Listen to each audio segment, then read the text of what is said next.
The scorching sun of 1871 beat down on the dusty platform of St. Joe, Texas, as Nathaniel Reeves paced nervously, his boots wearing a pattern in the wooden planks. The train's whistle pierced the air, signaling the arrival he'd been anticipating for nearly 3 months. His mail-order bride was finally coming, a desperate solution to his lonely existence on the struggling cattle ranch he'd inherited from his father. The locomotive hissed to a stop, belching steam that momentarily obscured the descending passengers. Nathaniel clutched the worn photograph in his pocket, the only image he had of Fernanda Zapata, the woman who had responded to his advertisement. His heart hammered against his ribs as he scanned the crowd, comparing faces to the delicate features he'd memorized. A slender woman in a modest blue traveling dress stepped onto the platform, dark eyes searching the crowd with obvious uncertainty. Her raven hair was pulled back beneath a small hat, and despite the journey's toll, she carried herself with quiet dignity. It was her it had to be. Miss Zapata. Nathaniel called, approaching with his hat in his hands. Fernanda Zapata. The woman turned, relief washing over her face at the sound of her name. Fernanda Zapata, she confirmed with a tentative smile. Nathaniel extended his hand awkwardly.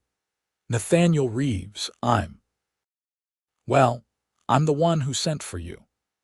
His rehearsed greeting evaporated as he realized she was examining his face with growing confusion. No comprendo inglés, she said softly, shaking her head. The realization hit Nathaniel like a bucket of cold water.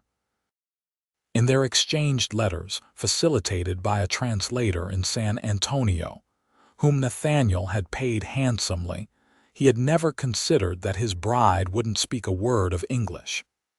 The translator had assured him all arrangements were understood, but had conveniently omitted this critical detail. "You don't speak English," he stated flatly, more to himself than to her. "Why yo no hablo español?" The few Spanish words he knew came out clumsily. Fernanda's eyes widened slightly at his attempt, then she offered a small, hopeful smile. "Mucho gusto, Señor Reeves." "Pleased to meet you too, I reckon," he responded, attempting to match her politeness despite the language barrier yawning between them. He gestured toward her trunk. "Let me get your things. My wagon's just over there." The silence during their ride to his ranch, 5 miles outside of St. Joe, was punctuated only by the creak of wagon wheels and occasional nervous attempts at communication. Nathaniel pointed to features of the landscape, offering English words she couldn't understand, while Fernanda replied with Spanish phrases that left him equally bewildered. When they crested the final hill revealing his modest ranch house and the surrounding pastures, Nathaniel reined the horses to a stop. "Home," he said firmly, pointing to the whitewashed structure. "Casa." Fernanda followed his gaze, her expression a mixture of relief and apprehension. "Casa," she repeated softly. Nathaniel said, surprising himself with his quick adoption of her word. The small exchange felt like a victory, their first successful communication. As he helped her down from the wagon, their hands touched briefly, sending an unexpected warmth through his calloused fingers. Fernanda quickly withdrew her hand, a flush coloring her cheeks as she straightened her travel-worn dress. The ranch house was simple but clean, with 2 bedrooms, a kitchen, and a modest sitting area. Nathaniel had spent weeks preparing for her arrival, fixing loose boards, mending the roof, and even purchasing new curtains from the general store in town, a fact that had earned him considerable teasing from the shopkeeper's wife. He showed Fernanda to the smaller bedroom, which he had vacated and prepared for her. "Your room," he said, gesturing around the space. "Para ti." "Gracias," she replied, her voice barely above a whisper as she took in the sparse but tidy accommodations. That first evening established the pattern of their early days together. They existed in parallel, sharing space but separated by the invisible wall of language. Nathaniel slept on a makeshift bed in the sitting room, giving Fernanda privacy as she adjusted to her new surroundings. The arrangement was meant to be temporary. They were, after all, meant to be married, but Nathaniel couldn't bring himself to press the issue when they could barely exchange names. The next morning, as Nathaniel prepared a simple breakfast, Fernanda appeared in the kitchen doorway, already dressed and with her hair neatly arranged. She approached the stove hesitantly before pointing to herself and then to the cooking implements. "You want to cook?"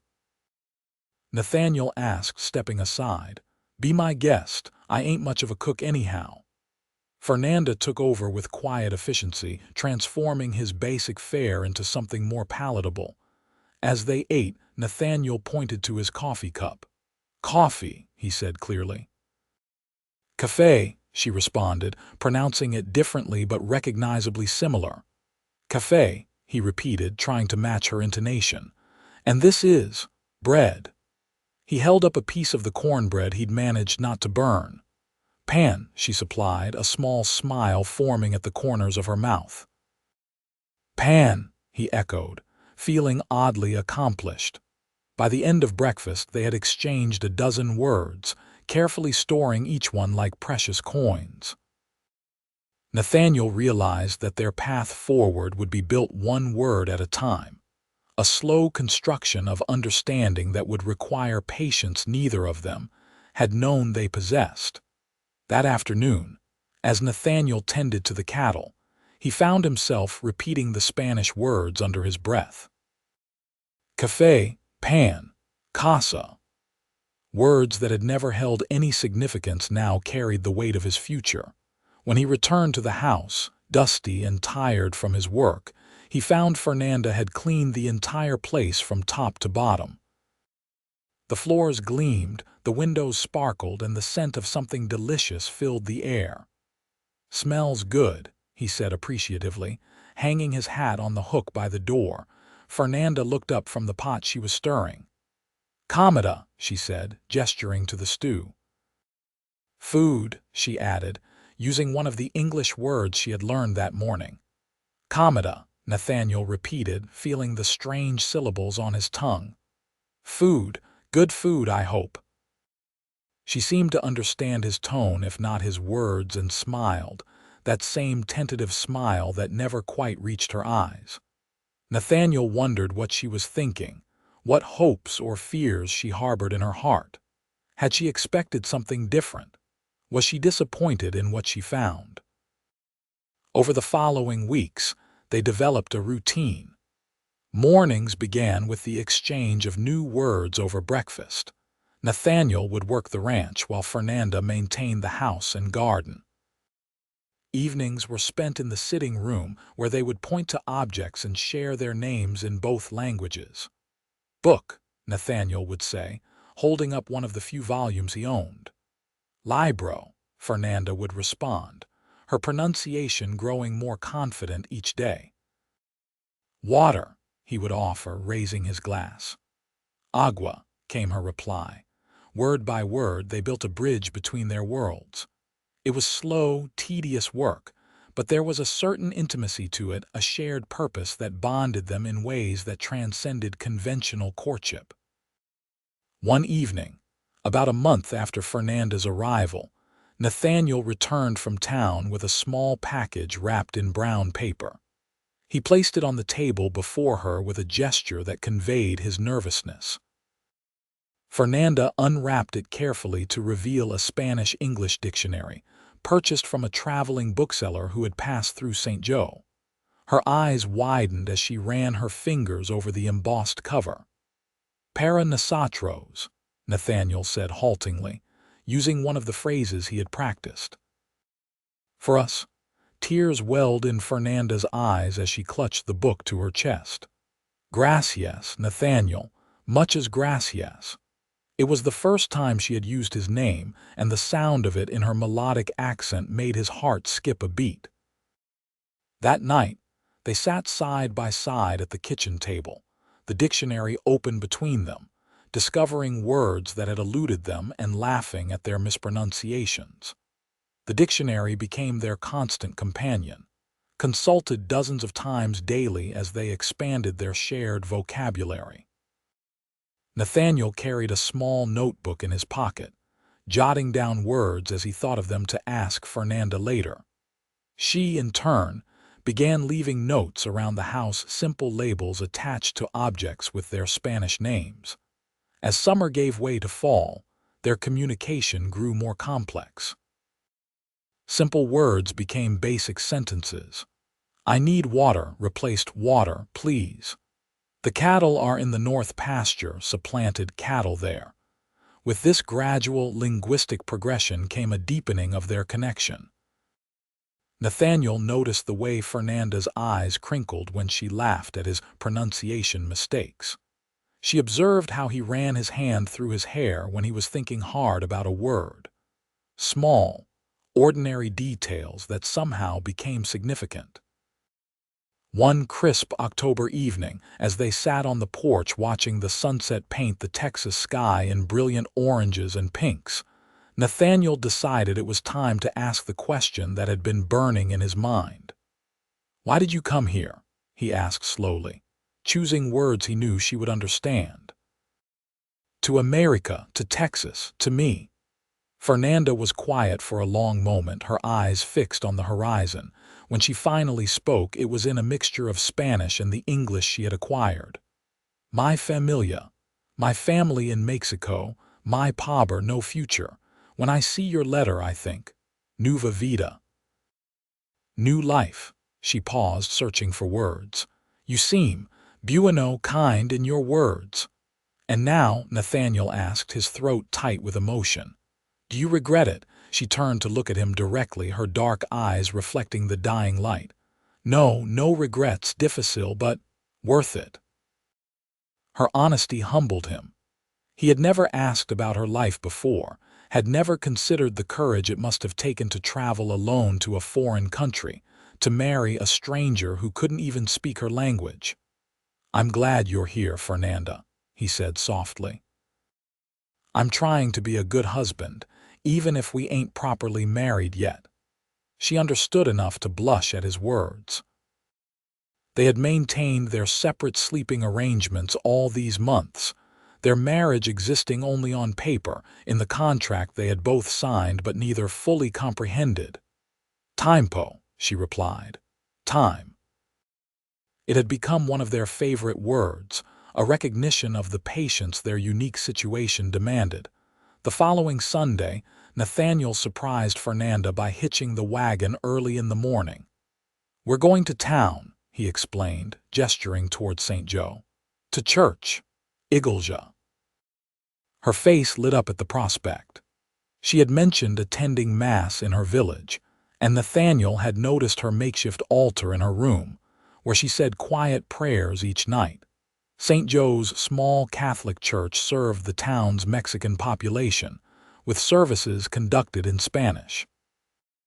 Nathaniel had never attended, he wasn't particularly religious, but he recognized Fernanda's need for community and spiritual connection. As they entered the modest church, heads turned to examine the unlikely pair. Nathaniel, tall and fair-haired, stood out among the predominantly Mexican congregation. But Father Miguel welcomed them warmly, speaking to Fernanda rapidly in Spanish while offering Nathaniel a translated greeting. For the first time since her arrival in America, Fernanda was surrounded by her native language. Nathaniel watched her face come alive during the service, her lips moving in prayers she knew by heart, her voice joining the congregation in hymns that stirred something deep within her. After the service, several women approached Fernanda, curious about the American rancher who had brought her to church. Their conversation flowed too quickly for Nathaniel to follow, but he recognized the universal language of female friendship being extended to his wife. Elena Domings, the baker's wife, invited them to Sunday dinner. Nathaniel accepted on their behalf, understanding that this connection was vital for Fernanda's happiness. The Doming's home was filled with the aromas of traditional Mexican cooking and the sounds of Spanish conversation. Nathaniel found himself overwhelmed but determined to participate. He used the few phrases he had mastered, earning approving nods from Alina and amused smiles from her husband, Miguel. "Your wife is teaching you well," Alina said to Nathaniel in accented but clear English as they ate. "It is not easy to learn a new language as a grown man." "She's patient," Nathaniel replied, glancing at Fernanda, who was deep in conversation with Alina's sister. "More patient than I deserve, probably." Alina studied him thoughtfully. "Many American men who marry Mexican women never bother to learn Spanish. They expect their wives to abandon their language, their culture. You are different, Senor Reeves." Her words made Nathaniel uncomfortable with praise he wasn't sure he deserved. "Just seems fair. She's given up everything to come here. Learning her language is the least I can do." That Sunday dinner became a weekly tradition, providing Fernanda with friendship and Nathaniel with immersion in Spanish conversation. Miguel Domings, a man who had lived in Texas for 15 years, became Nathaniel's informal language instructor, teaching him expressions and phrases that weren't found in the dictionary. As winter approached, the nature of Nathaniel and Fernanda's relationship began to shift. Their conversations grew longer and more meaningful as language barriers slowly eroded. They shared stories of their childhoods, hers in a small village outside Mexico City, his on the very ranch they now inhabited. They discussed dreams and disappointments, finding common ground in their shared experiences of loss and hope. One evening, as a rare Texas snowfall blanketed the landscape in white, Nathaniel built a fire in the hearth and brought out a bottle of whiskey he had been saving for a special occasion. "I think it's time we talked about us," he said, pouring 2 small glasses. "About what happens next." Fernanda accepted the glass but didn't drink, her eyes reflecting the dancing flames. "What do you want to happen?" she asked, her English now fluid enough for such discussions. "When I sent for a mail-order bride I never expected." Nathaniel struggled to find the right words, even in his native language. "I never expected to feel this way.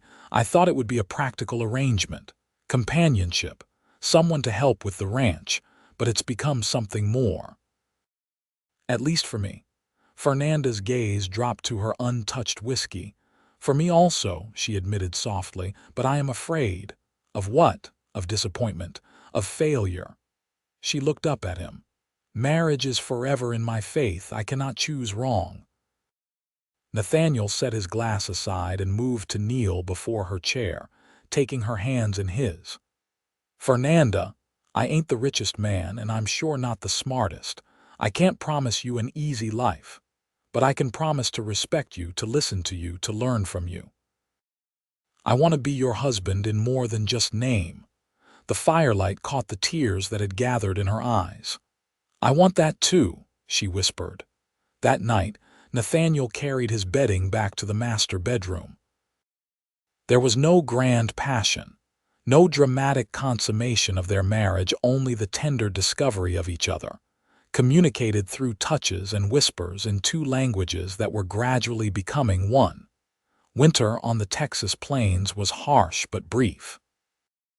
By February, green shoots were already pushing through the soil in Fernanda's garden, and new calves wobbled beside their mothers in the pastures.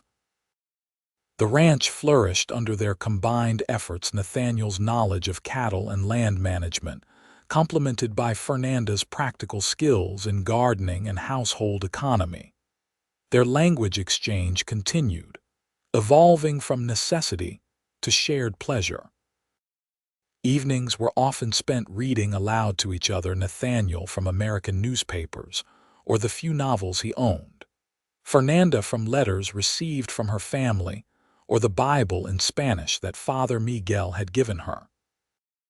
On a warm spring evening, as they walked along the creek that bordered their property, Fernanda stopped suddenly and placed Nathaniel's hand on her abdomen. "Nathaniel," she said, her voice trembling with emotion, "vamos a tener un bebé. We are going to have a baby." For a moment, Nathaniel stood frozen, her words washing over him like the creek water over stones. Then joy bubbled up from somewhere deep inside him, and he lifted her off her feet in a careful embrace. "A baby," he repeated, setting her down gently. "Our baby." Our baby," she confirmed, her face radiant with happiness.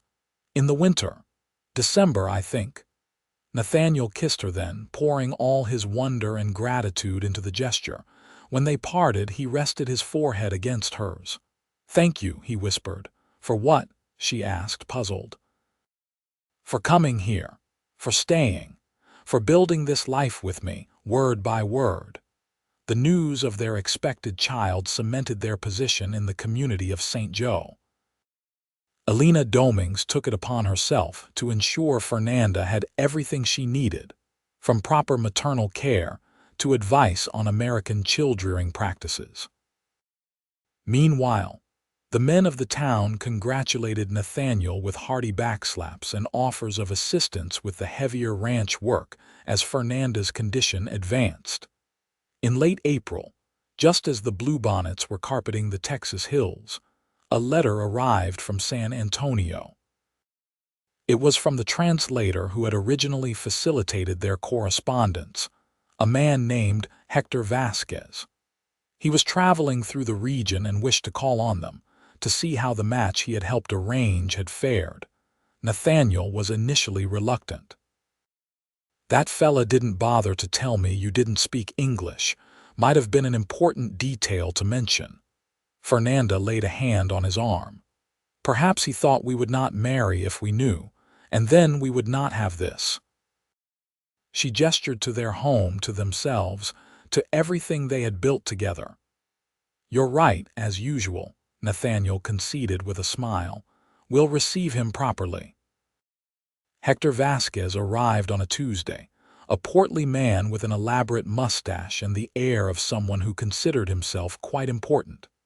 He spoke rapid Spanish to Fernanda before turning to Nathaniel with a condescending smile. "Mr. Reeves, a pleasure to see you again.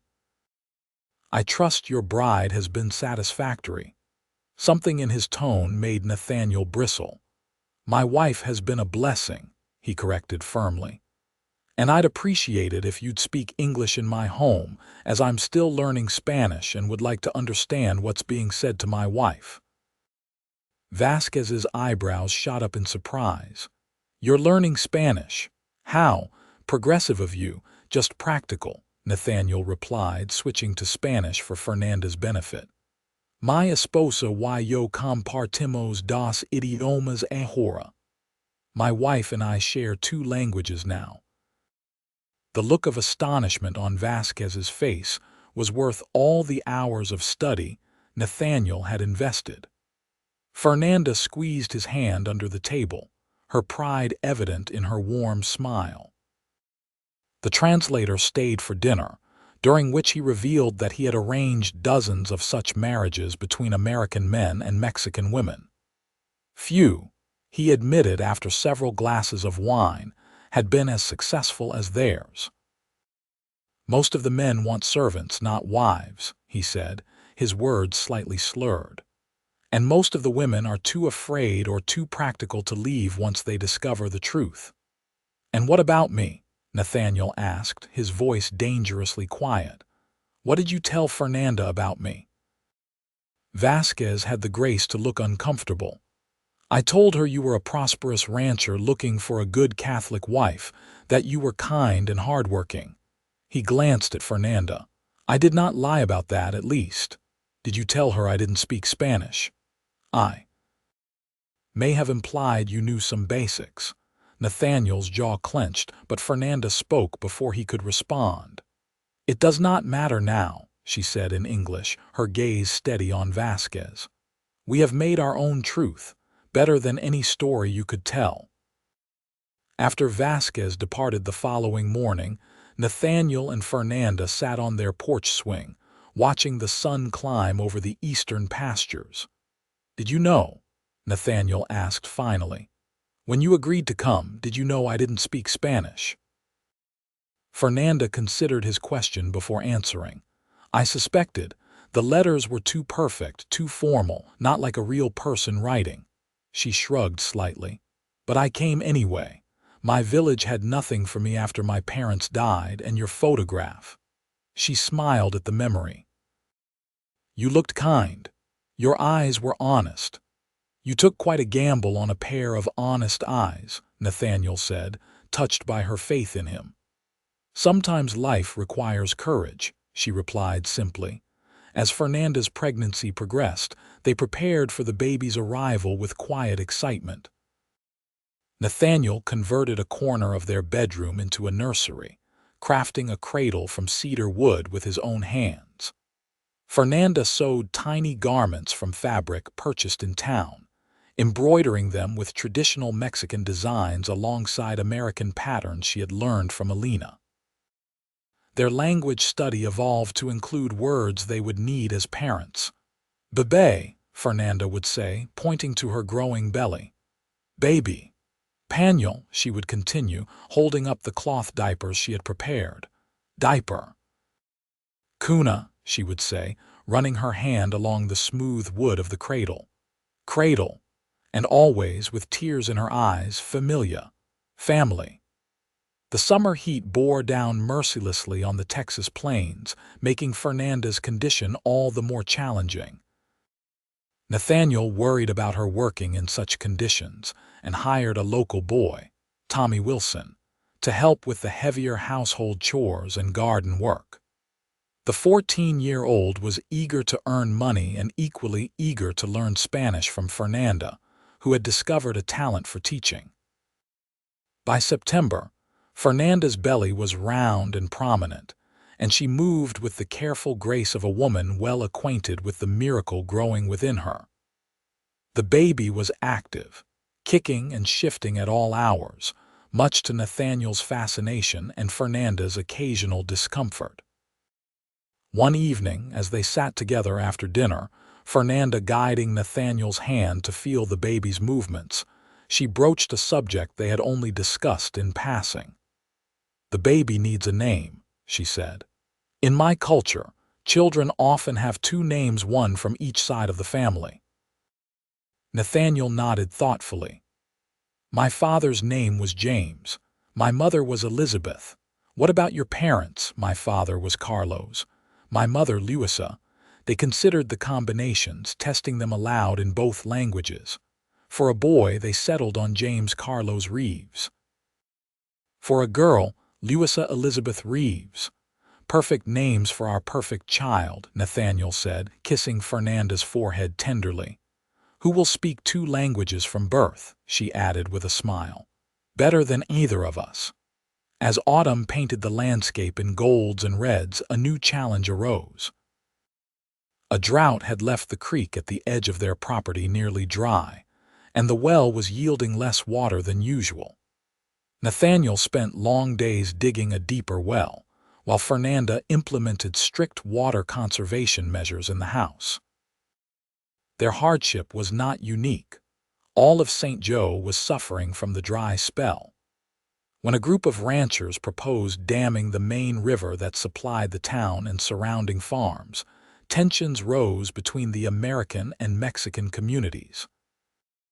The dam would divert water away from the smaller farms predominantly owned by Mexican families, including the Domingses. At a town meeting in early November, with Fernanda too far along in her pregnancy to attend, Nathaniel found himself in the uncomfortable position of opposing many of his American neighbors. "The dam will save the cattle," argued Thomas Blackburn, one of the largest ranchers in the area. "Without water, the herds die, and this town dies with them." "And what about the farms south of the proposed dam?" Nathaniel countered, conscious of his position as a bridge between the two communities. Those families have been working that land for generations, before most of us were even here. This ain't about who was here first, Reeves, Blackburn replied dismissively. It's about economic sense. Cattle bring more money to this town than beans and corn. Nathaniel felt his temper rising but forced himself to remain calm. It's about fairness, Blackburn, and it's about community. We all need water our cattle, our crops, our families. There's a solution that works for everyone if we're willing to find it. The debate raged for hours, with Miguel Domings eventually proposing a compromise: a smaller dam with controlled release of water to ensure all properties received a fair share. It wasn't perfect, but it was equitable, and after much discussion, the town council voted to adopt the plan. As Nathaniel drove home that night, he reflected on how much his perspective had changed since Fernanda had entered his life. He had always considered himself a fair-minded man, but he had never truly seen the world through another's eyes until he had been forced to learn a new language, to understand a different culture. He arrived home to find Fernanda waiting anxiously on the porch, despite the late hour and cold temperature. "You should be resting," he scolded gently, helping her inside. "Tell me what happened," she insisted, settling heavily into her favorite chair by the fire. Nathaniel recounted the meeting as he stoked the fire and prepared a cup of tea for her. When he described his stand against the larger ranchers, Fernanda's eyes shone with pride. "You spoke for people who often have no voice," she said softly. "Gracias, my amor." "I just did what was right," he replied, uncomfortable with her praise. "No," she insisted. "You did more. You used your position to help others. My people, our people," Nathaniel corrected her. "This is your home now. These are our neighbors, our friends. There's no your people and my people anymore, just us." Fernanda's eyes welled with tears and she reached for his hand. "How did I find such a good man?" "Luck of the draw," he joked, trying to lighten the moment. "Or maybe Vasquez has better judgment than we gave him credit for." She laughed, but the sound turned into a gasp as she suddenly clutched her abdomen. "Fernanda," Nathaniel was immediately alert, kneeling beside her chair. "What is it? The baby?" She nodded, her face contorted in pain. I think it is time." Despite the plans they had made to fetch the midwife from town, to have Alina present for support, the baby had its own schedule. A winter storm had blown in, making the roads to St. Joe nearly impassable, and Fernanda's labor was progressing too quickly to risk the journey. "We can do this," Nathaniel assured her, trying to project a confidence he didn't feel as he helped her to their bed. "Women have been having babies without doctors since the beginning of time." Fernanda managed a weak smile through her pain. "Not women married to men who look like they might faint at the sight of blood." "I'll have you know I've delivered plenty of calves," he retorted, grateful for her attempt at humor despite the circumstances. The next 12 hours tested them both beyond anything they had experienced. Fernanda's labor was difficult and prolonged, her cries echoing through the small house as contractions ripped through her body. Nathaniel moved between boiling water, preparing clean cloths, and offering what comfort he could, all while battling his own fear. As dawn broke over the ranch, Fernanda's strength was flagging. "I can't," she gasped after a particularly brutal contraction. "No puto mas, Nathaniel." "Yes, you can," he insisted, wiping her forehead with a damp cloth. "You're the strongest person I know, Fernanda Reeves.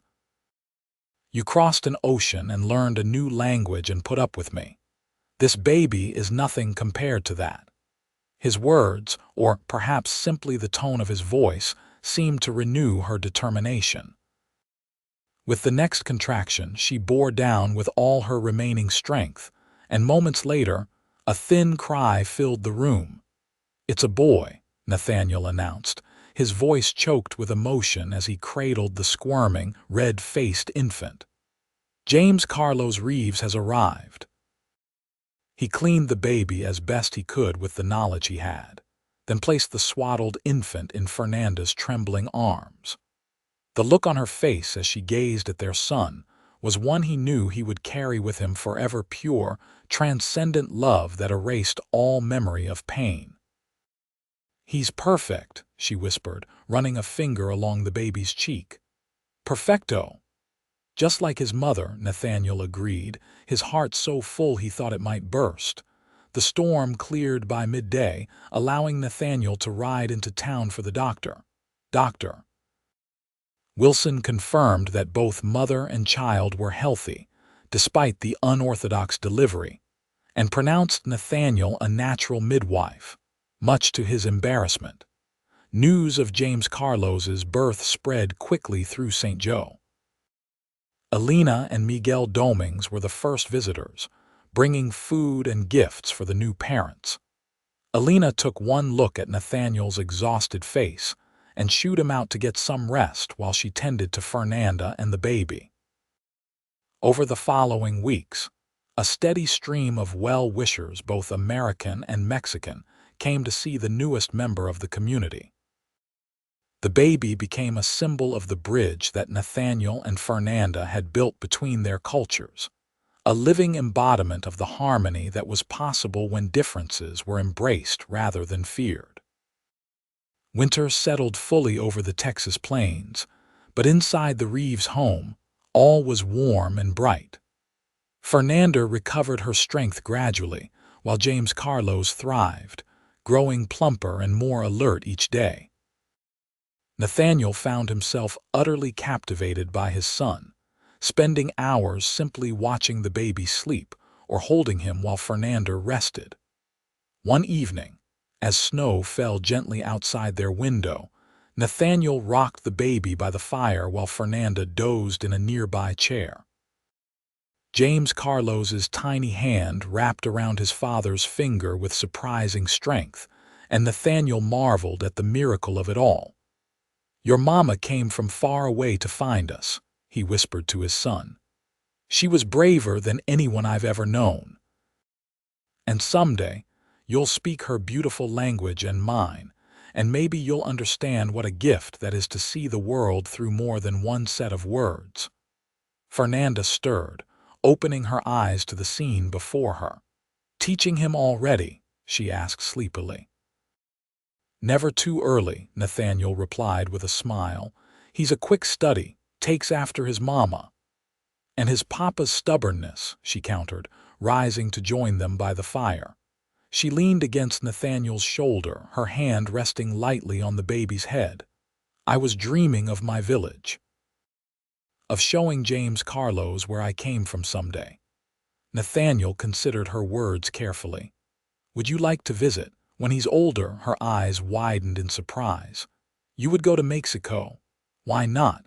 I've been practicing my Spanish for over a year now. Might as well put it to good use." He shifted the baby in his arms. "Besides, our son should know both sides of his heritage." Fernanda's eyes filled with tears. "I never thought I would see my home again." "It's still your home," Nathaniel said gently. "Just like this is, we can have both." She kissed him then, a kiss full of gratitude and love, and the unspoken understanding that had grown between them word by word, day by day. Spring came early to St. Joe in 1873. The drought had broken with winter rains, and the land was lush with new growth. James Carlos, now 4 months old, was thriving, a happy baby with his mother's dark eyes and his father's determined chin. The Reeves ranch prospered as well.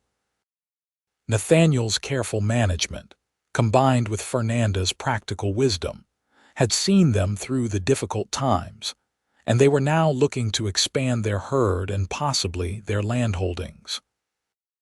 On a perfect April morning, with wildflowers painting the meadows in brilliant hues, Nathaniel took Fernanda and the baby to a hill overlooking their property. He spread a blanket on the grass, and they sat together, watching the cattle graze in the distance while James Carlos batted at butterflies with chubby hands. "I have something for you," Nathaniel said, reaching into his pocket. He withdrew a small leather-bound book and placed it in Fernanda's hands. She opened it curiously to find blank pages filled with Nathaniel's careful handwriting, English and Spanish words side by side, phrases they had taught each other, expressions unique to their shared language. "Our dictionary," he explained. "I've been working on it for months. Every word we've learned together, every phrase that helped us understand each other. I thought James Carlos might like it someday to know how his parents found their way to each other." Fernanda traced her fingers over the pages, her heart too full for words. The book contained their story not just in the words themselves, but in the journey they represented. From cafe and house to love and forever, each entry marked a step in their path from strangers to family. "It's beautiful," she finally managed, her voice thick with emotion. "The most beautiful gift I've ever received." Nathaniel took her hand, intertwining their fingers. "Second most beautiful," he corrected, nodding toward their son. "He's the first." As the sun reached its zenith, casting golden light over the Texas landscape, they both now called home. Nathaniel and Fernanda sat in comfortable silence, the dictionary open between them and their son gurgling happily at their feet. Their story, begun in confusion and uncertainty, had found its voice in two languages, in thousands of exchanged words, in the shared vocabulary of love they had built together. "Te amo," Nathaniel said softly, the Spanish words now as natural to him as his native English. "I love you too," Fernanda replied, her accent still present but her meaning perfectly clear in that moment. On that sun-drenched hill, with their past behind them and their future stretching bright before them, no further translation was needed.